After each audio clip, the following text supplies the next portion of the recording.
United states of আমেরিকাতে একটা conference হয়েছিল। ওই কনফারেন্সটা হচ্ছে পৃথিবীর যত ধর্মগ্রন্থ আছে সবগুলো ধর্মগ্রন্থের 10 মিনিটের আবৃত্তি শোনানো হবে। কয় মিনিট? চিল্লায় বলেন।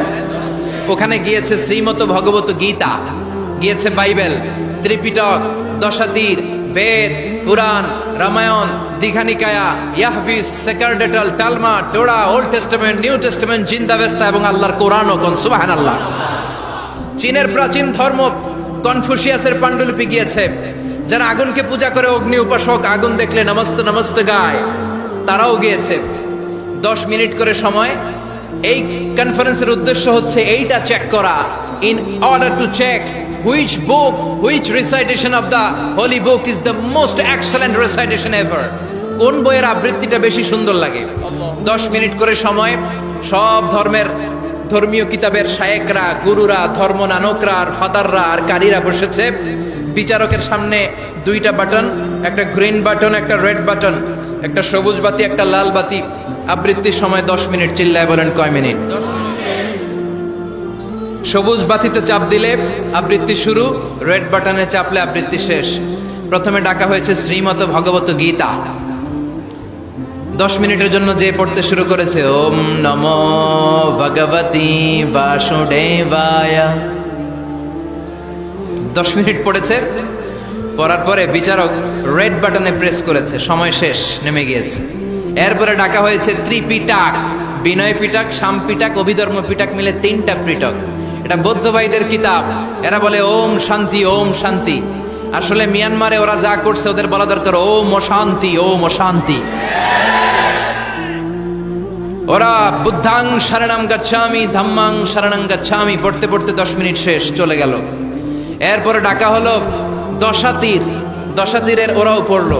এরপরে ডাকা হলো গ্রন্থ সাহেব, পড়লো। জিন্দাবেস্তা পড়লো 10 মিনিট। এরপরে ডাকা হলো ভ্যাটিকান সিটির পোপকে। গত মাসে পোপ আসছিল না?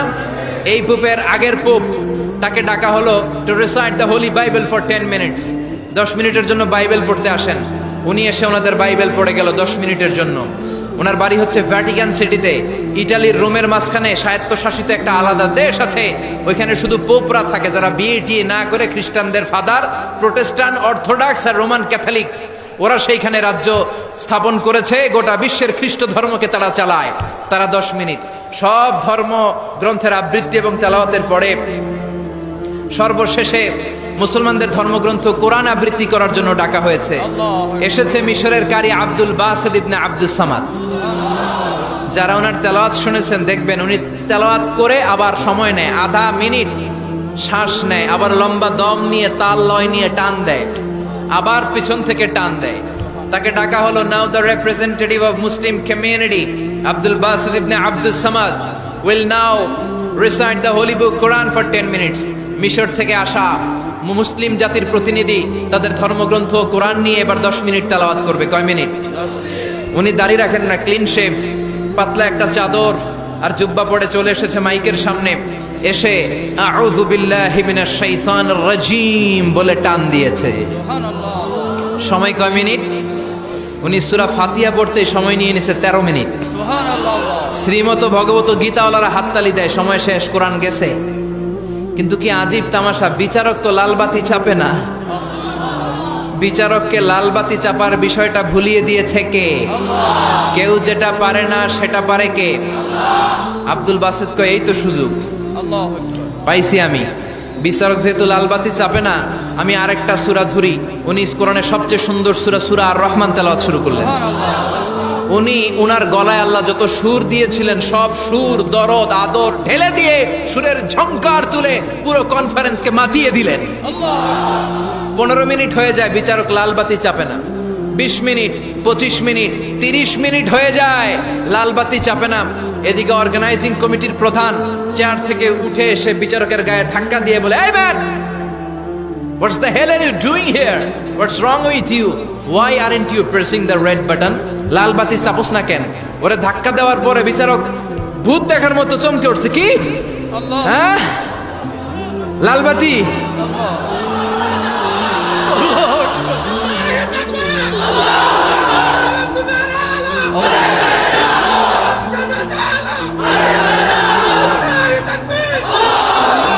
অর্গানাইজিং কমিটির চেয়ারম্যান যখন ধাক্কা দিছে, why aren't you pressing the red button, তুমি লাল বাতি চাপো না কেন?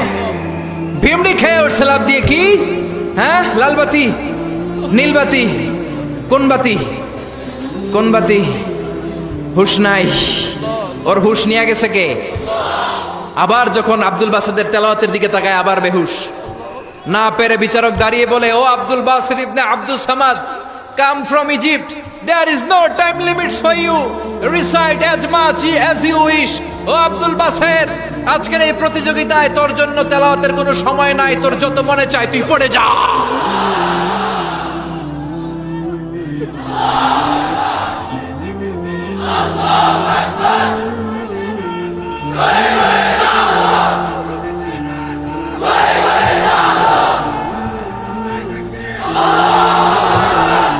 চল্লিশ মিনিট সময় ধরে গোটা মুসলিম বিশ্বের অহংকার, মিশরের সবচেয়ে বড় কারি Abdul Basid ibne Abdul Samad গলার সব দরদ আর সুর উজাড় করে কনফারেন্স রুমে সূরা আর রহমান তেলাওয়াত করলেন। কনফারেন্স শেষ হলো, ওই বিচারকের বিরুদ্ধে মামলা হলো তিনটা। কয়টা? যেহেতু আন্তর্জাতিক কম্পিটিশন, আন্তর্জাতিক আদালতে মামলা, সুইজারল্যান্ডের দি হেগে মামলা। হ্যান্ডকাফ পরিয়ে বিচারককে নেওয়া হয়েছে। মাননীয় আদালত বলে, why made you partiality between the books? You have given to Bible 10 minutes. You have given to Srimata Bhagavata Gita 10 minutes. You have given to Tripitaka 10 minutes. Why have you given extra 30 minutes for Quran? সব ধর্মগ্রন্থরে 10 minute দেওয়ার কথা, বাইবেলরে দিলি 10, শ্রীমত ভগবত গীতারে দিলি 10, ত্রিপিটকরে 10, কোরআনরে অতিরিক্ত 30 minute, মানে আগের 10 আর 30 মিলে 40 minute দিলি কেন? বিচারক বলে, অনারেবল জাজ, I have a humble question to you. মাননীয় আদালত, আমার একটা বিনয়ের প্রশ্ন আছে।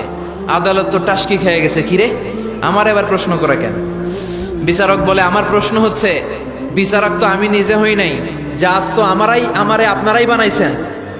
আমি তো ওদেরকে 10 মিনিট দিছি, ঠিক কিনা? আমি তো বাইবেলের 10 মিনিট দিয়েছি। এর কারণ, যখন বাইবেল পড়তে এসেছে আমার হুশ আছে, আমার সময়ের জ্ঞান আছে, আমি সময়ের টাইম ধরে বসে আছি, আমার হিতাহিত জ্ঞান আছে, আমার নার্ভাস সিস্টেম ওকে। 10 মিনিট শেষ, আমি রেড বাটনে চেপেছি, উনি নেমে গিয়েছে, বাইবেলকে ডেকেছি, বাইবেল শেষ, শ্রীমত ভগবত গীতাকে ডেকেছি, গীতা শেষ, ত্রিপিটককে ডেকেছি।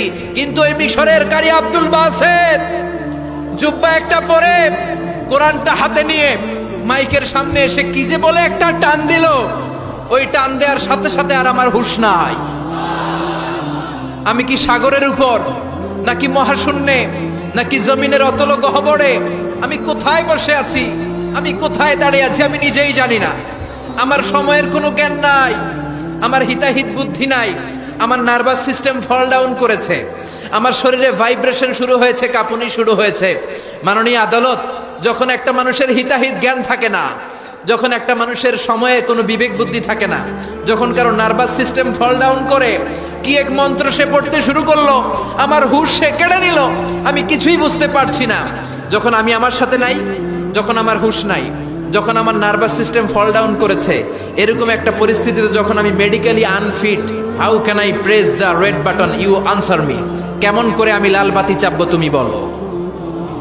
প্রিয় ভাইয়েরা, আপনারা যারা আইন নিয়ে পড়াশোনা করেন তারা জানেন, কেউ যদি মেডিকেলি আনফিট থাকে তার কোনো বিচার হয় না, ঠিক কিনা? পাগল খুন করলেও বিচার নাই, ঠিক কিনা? সে কোরআনকে অতিরিক্ত সম্মান দেওয়ার কারণে সর্বশেষে এই বিচারকের কোনো বিচারই হয় নাই। বেকসুর খালাসের ব্যবস্থা এই বিচারককে করে দিয়েছে কে? এই জন্য ওই কোরআন ধরতে রাজি আছে মুসলমান, পড়তে রাজি আছে মুসলমান, ওই কোরআনের জন্য মরতে রাজি আছে মুসলমান। অনেক আলোচনা হয়েছে, 3টা কর্মসূচি নিয়ে বিদায় নিতে চাই। কর্মসূচি নাম্বার 1, কোরআন তেলাওয়াত করতে জানতে হবে, রাজি আছেন? যারা জানি না তারা শিখবো। 2 নম্বর কর্মসূচি, মাতৃভাষায় প্রতিদিন কোরআন পড়বো। কোরআনের বঙ্গানুবাদ পাওয়া যায় মোবাইলে, অ্যান্ড্রয়েড সেটে কোরআনের ট্রান্সলেশন পাওয়া যায়, বঙ্গানুবাদ। প্রতিদিন একটা আয়াত হলেও আমরা কোরআনের অর্থ পড়বো। 3 নাম্বার, বাঁচি আর মরি কোরআনের পক্ষে থাকবো, চিল্লা এখন ঠিক কিনা? এই কোরআন আমাদের প্রাণ, এই কোরআন আমাদের জান। এই বাংলার জমিনে কোরআনের আইন চালু হোক, আমরা চাই কি চাই না? যারা কোরআনের বিরুদ্ধে কথা বলবে ওদের সাথে আমাদের কোনো সম্পর্ক। আল কোরআনের বিরুদ্ধে একটা আইনও বানালে ওই আইন আমরা মানবো না, চিল্লায় বলেন ঠিক কিনা? আমরা এই কোরআনকে বুকে ধারণ করতে চাই, রাজি আছো মুসলমান? হাত তুলে আল্লাহর দেখা।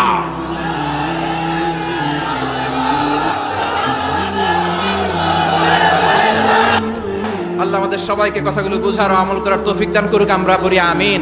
ওয়া আখির দাওয়ানা আলহামদুলিল্লাহি রাব্বিল আলামিন।